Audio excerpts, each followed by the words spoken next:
बिस्मिल्लाहिर्रहमानिर्रहीम। अस्सलाम वालेकुम वीवर, क्या हाल है? सब खैरियत से? उम्मीद आप लोग खैरियत से।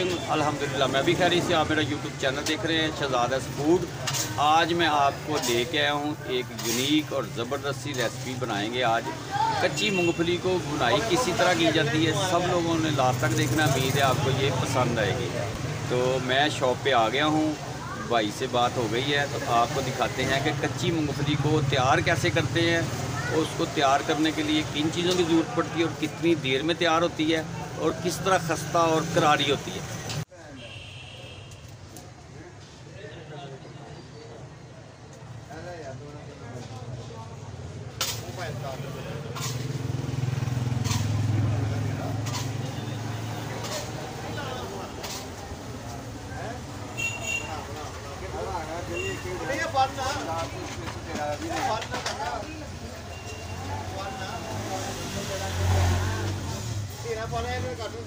मैं भी तेरे देने ने खाली तू नहीं देने, मैं भी तेरे देने ने पैसे।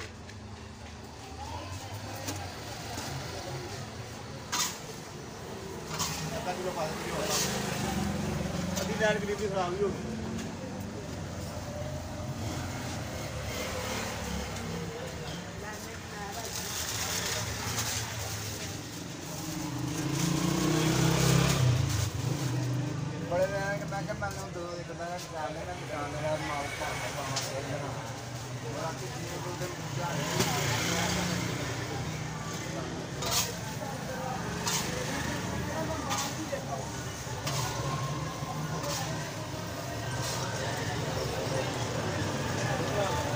बिस्मिल्लाह, अस्सलाम वालेकुम। शहजाद भाई क्या हाल है? ठीक हैं, खैरियत से हैं?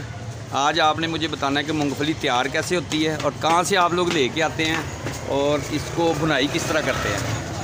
जी जी हाँ जी। ए मूंगफली इन्होंने किस में ये भुनाई कर रहे हैं आप? नमक के। अच्छा अच्छा, माशाल्लाह, सुभान अल्लाह। कितना टाइम ले लेती हैं ये? आधा घंटा। आधे घंटे में यानी कि तैयार हो जाती है।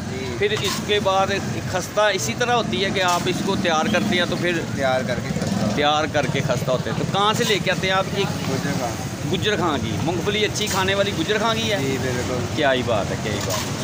आजकल तो मूंगफली ड्राई फ्रूट बहुत ही महंगे हो गए हुए हैं तो माड़े बंदे की रेंज ही नहीं है। की ख्याल जी शहजाद भाई, किन्ने अरसे तो ये कर रहे हो?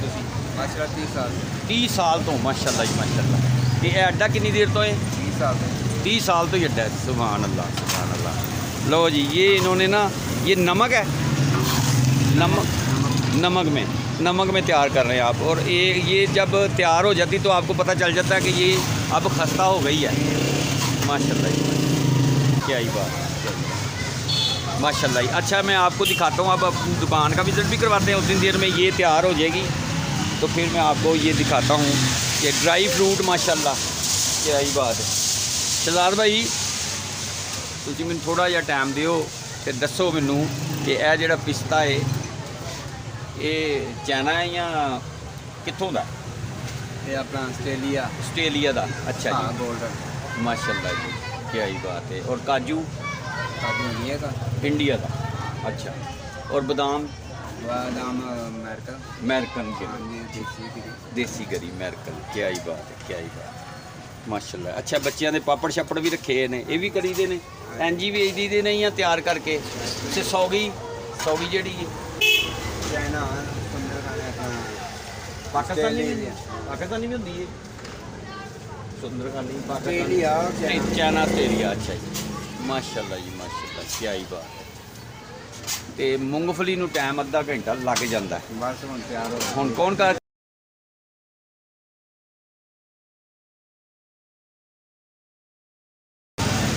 क्या ही बात है।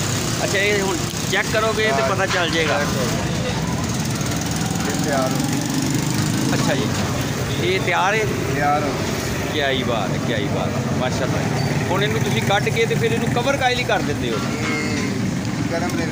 गरम रवे।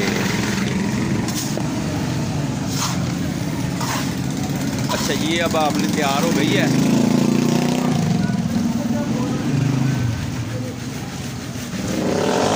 क्या ही बात है, माशाल्लाह।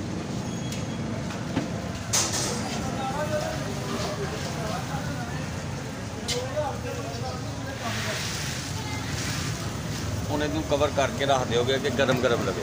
हाँ जी। सही। वाह जी वाह, ये देखें जी, ये इन्होंने कवर कर दी है।